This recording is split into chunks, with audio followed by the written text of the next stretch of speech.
Halo teman-teman, perkenalkan nama saya Umi. Halo semuanya, perkenalkan nama saya Aisyah Fazila. Halo rekan-rekan semua, perkenalkan nama saya Kansya atau biasa dipanggil Caca. Halo teman-teman, perkenalkan nama saya Zaki. Di sini saya akan menjelaskan tentang proyek kuliah Pancasila kelompok 13 kelas 8. Program proyek kita adalah Cyber Guards, peningkatan kesadaran hukum remaja di Kabupaten Sumedang terkait tata krama bermedia sosial dalam upaya pencegahan cyberbullying. Dalam proyek yang sudah kita rancang ini, kita memiliki beberapa pihak yang dilibatkan. Yang pertama adalah anggota tim sebagai tim perencana, yang kedua yaitu Institut Teknologi Bandung sebagai pembimbing dan juga pemberi dana, yang ketiga yaitu pihak humas dari SMP negeri di Kabupaten Sumedang, kemudian yang terakhir adalah siswa-siswi kelas 9 di SMP Sumedang sebagai target audiens. Latar belakang masalah dari proposal kami. Manusia pada saat ini berinteraksi menggunakan media sosial. Hal ini dikarenakan banyak sekali manfaat yang bisa dirasakan oleh seluruh lapisan masyarakat akibat media sosial, baik itu dari remaja hingga orang tua, entah itu sekedar mencari informasi ataupun untuk hiburan semata. Hal ini juga didukung dengan studi yang didanai oleh UNICEF dan dilaksanakan oleh Kemkominfo bahwa 98% dari anak hingga remaja sudah tahu apa itu internet dan 79,5% diantaranya adalah pengguna internet. Namun meskipun begitu, hal itu sejalan juga dengan berita yang dirilis oleh Kompasiana pada tanggal 28 Juni 2002 bahwa mayoritas korban dari cyberbullying adalah para remaja. Hal ini didukung dengan observasi dari beberapa platform seperti TikTok, Instagram, maupun Twitter yang dimana marak sekali terjadi perundungan cyber di sana. Cyberbullying atau perundungan cyber merupakan masalah yang serius di kalangan masyarakat saat ini. Cyberbullying sendiri memiliki pengertian di mana intimidasi menggunakan teknologi digital seperti surel, medsos, pesan teks, dan sebagainya.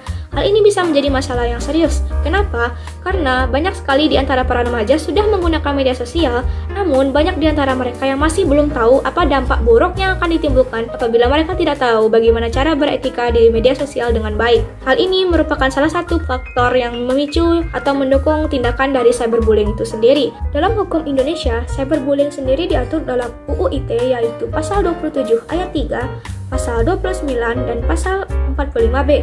Pasal 27 ayat 3 berisi tentang larangan pendistribusian, transmisi, ataupun akses terhadap informasi ataupun dokumen elektronik yang berisi pencemaran nama baik. Lalu kemudian pada pasal 29 yang melarang pengiriman informasi elektronik yang mengandung ancaman ataupun intimidasi secara langsung kepada seseorang. Lalu dilanjut dengan pasal 45B yang berisi akibat dari larangan pasal 29 yaitu tindak pidana sebanyak 4 tahun penjara dan denda sebanyak 750 juta rupiah. Jika dibiarkan, pelaku cyberbullying akan semakin meningkat dan dinormalisasi oleh masyarakat. Masyarakat akan menjadi semakin buta hukum dan menganggap tindakan ini semakin wajar di antara mereka. Dampak serius dari tekanan psikologis cyberbullying yang paling berat adalah tindakan bunuh diri. Berdasarkan statistik, 1 dari 5 anak yang menjadi korban cyberbullying berpikir untuk mengakhiri nyawanya sendiri. Bahkan dalam setahun, ada 4.500 anak yang mengakhiri nyawanya sendiri akibat cyberbullying. Berdasarkan latar belakang masalah tersebut, maka identifikasi berkaitan dengan judul yang akan dibuat dalam kegiatan ini. Beberapa di antaranya pertama adalah mengapa cyberbullying menjadi masalah yang semakin serius di kalangan remaja ini. Kedua, bagaimana cara agar remaja dapat menerapkan etika yang baik dalam berinteraksi di media sosial. Yang ketiga, bagaimana cara meningkatkan kesadaran hukum mengenai penggunaan media sosial di kalangan remaja. Dan yang terakhir, yang keempat, apa saja strategi efektif untuk mengurangi dampak negatif dari cyberbullying di kalangan remaja. Tujuan dari kegiatan ini yang pertama adalah menganalisis faktor yang memperburuk masalah cyberbullying di kalangan remaja saat ini. Yang kedua adalah menjelaskan pedoman etika dan perilaku positif yang dapat diterapkan oleh remaja dalam berinteraksi di media sosial. Yang ketiga, menyediakan informasi tentang undang-undang dan peraturan terkait, serta pentingnya memahami konsekuensi dari tindakan remaja dalam penggunaan media sosial. Yang keempat adalah mengidentifikasi langkah-langkah intervensi dan dukungan yang dapat membantu mengurangi dampak negatif bagi remaja yang mengalami cyberbullying. Adapun keluaran yang dihasilkan dari kegiatan proyek ini terbagi menjadi 3. Yang pertama yaitu poster, di mana poster ini berisi ajakan untuk menaati undang-undang bermedia sosial dan juga cara menghindari cyberbullying. Poster ini nantinya akan dipajang di sekolah yang akan kami datangi. Yang kedua yaitu video edukasi berisi seputar tata krama bermedia sosial dan akan diunggah di platform media sosial. Kemudian yang ketiga adalah akun Instagram edukasi yang bisa diakses oleh semua kalangan. Pada manfaat kegiatan dibagi menjadi dua. Yang pertama adalah manfaat teoritis dan yang kedua adalah manfaat praktis. Pada manfaat teoritis, hasil yang diperoleh diharapkan memperkaya wawasan dalam dunia pendidikan. Lalu yang kedua, hasil proposal diharapkan menambah wawasan dalam dunia akademik, khususnya pada mata kuliah Pancasila. Lalu selanjutnya pada manfaat praktis, yang dimana bagi sasaran proyek, yaitu siswa SMP kelas 3 di mana para remaja semakin tahu akan hukum cyberbullying dan akan semakin tahu bagaimana caranya beretika dengan baik di ranah daring. Lalu yang kedua, bagi para guru, sebagai penyempurnaan sistem pendidikan sekolah yang disesuaikan dengan kebutuhan siswa-siswanya. Lalu yang terakhir, bagi masyarakat luas yang dimana untuk mencegah perilaku cyberbullying yang sedang marak terjadi saat ini. Lalu yang kedua, untuk mencegah munculnya pelaku cyber yang dilakukan dengan cara melakukan penyuluhan di kalangan remaja. Lalu yang terakhir adalah untuk mencegah munculnya perilaku cyberbullying. Gambaran umum sasaran masyarakat yang akan menjadi target audiens pada penyuluhan ini adalah siswa-siswi kelas 9 SMP Negeri Jatinangor. Hal ini karena kemungkinan besar mereka itu akan menjadi bibit-bibit pelaku dan juga korban dari tindakan cyberbullying. Hal ini didukung juga dari artikel yang dipublis oleh Radar Solo yang menyebutkan bahwa sebanyak 45% masyarakat Indonesia yang merupakan korban dari cyberbullying adalah remaja. Maka dari itu kami memilih mereka sebagai target audiens pada program penyuluhan kali ini. Nah, selanjutnya saya akan menjelaskan tentang metode pelaksanaan kegiatan. Kegiatan peningkatan kesadaran hukum remaja di Kabupaten Sumedang terkait tata krama bermedia sosial dalam upaya pencegahan cyberbullying akan dilaksanakan melalui metode pendekatan partisipatif untuk memastikan pemahaman yang komprehensif dan keterlibatan aktif peserta. Metode yang diterapkan mencakup pertama, presentasi edukatif, yakni pemaparan materi mengenai urgensi tata krama dalam bermedia sosial, dasar hukum yang mengatur, definisi dan dampak cyberbullying, dan etika, serta tips aman bermedia sosial. Materi akan dikemas dalam bentuk slide presentasi yang dirancang agar mudah dipahami. Yang kedua, melalui kuis, yakni post-test dan pre-test. Sebelum pemaparan materi, peserta akan diberikan beberapa pertanyaan untuk mengetahui pemahaman awal mereka terkait topik yang dibahas. Kemudian, setelah seluruh materi disampaikan, peserta akan kembali mendapatkan beberapa pertanyaan untuk mengukur peningkatan pemahaman mereka.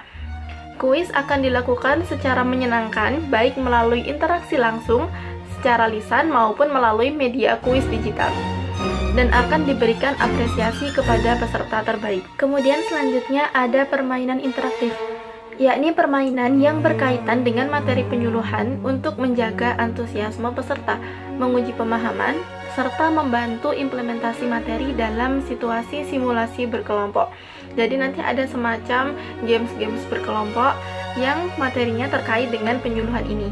Selain ketiga metode di atas, ada pula metode yang keempat, yakni sesi tanya-jawab dan berbagi. Pada sesi ini, peserta diberikan kesempatan untuk mengajukan pertanyaan terkait materi yang telah disampaikan yang mungkin belum dipahami, ataupun berbagi tentang permasalahan yang pernah dialami atau sedang dihadapi dalam kehidupan bermedia sosial sehari-hari. Kemudian yang terakhir, yang kelima, sebagai langkah sustainability atau keberlanjutan, ada pembuatan akun media sosial Instagram edukasi. Pembuatan akun Instagram media sosial melalui platform Instagram yang berisi materi yang bersifat edukatif dan menarik, berisi konten-konten seputar hukum bermedia sosial, dan upaya agar meminimalisir terjadinya kasus cyberbullying sebagai program kerja jangka panjang yang bisa diakses oleh semua kalangan. Nah teman-teman, untuk lebih detailnya saya akan menjelaskan tentang tahap-tahap bagaimana kegiatan ini akan disusun dan dilaksanakan. Yang pertama adalah tahap perencanaan, yakni pada tanggal 1 sampai 29 Agustus 2024. Tahap perencanaan ini berisi tentang identifikasi masalah, penyusunan rencana aksi, pengumpulan draft proposal, review dosen pengampu, revisi, finalisasi, pengesahan, dan pengumpulan naskah akhir proposal. Kemudian ada juga pembuatan luaran kegiatan, yakni poster dan video ini. Yang kedua adalah tahap persiapan, yakni pada tanggal 31 Agustus sampai 10 September 2024. Nah, pada tahap ini ada koordinasi dengan pihak sekolah yang nantinya akan diberikan penyuluhan, kemudian penyusunan materi presentasi, dan persiapan media pendukung. Nah, selanjutnya ada tahap pelaksanaan yang kami susun dan rencanakan ada pada rentang tanggal 11 sampai 30 September 2024.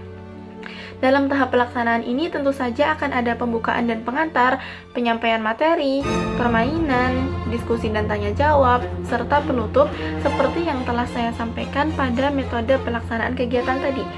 Nah, rencananya kegiatan ini akan dilaksanakan selama 1 hari dalam rentang tanggal 11 hingga 30 September tersebut. Yang selanjutnya ada tahap evaluasi yang akan kami jalani pada tanggal 1 sampai 10 Oktober 2024. Di tahap evaluasi ini akan ada pengumpulan feedback dari peserta melalui kuesioner, kemudian ada pula evaluasi internal dan penyusunan laporan kegiatan. Yang terakhir ada tahap tindak lanjut pada tanggal 11 Oktober dan seterusnya, yakni dengan pemanfaatan akun media sosial sebagai media untuk keberlanjutan proyek. Rancangan anggaran biaya atau RAB yang dibutuhkan demi terlaksananya program kerja ini sebanyak Rp500.000 dengan detail uraian kebutuhan yaitu transportasi, spanduk, hadiah kuis, hadiah game, cenderamata, media untuk kebutuhan games, print poster, cue card, dan juga name tag.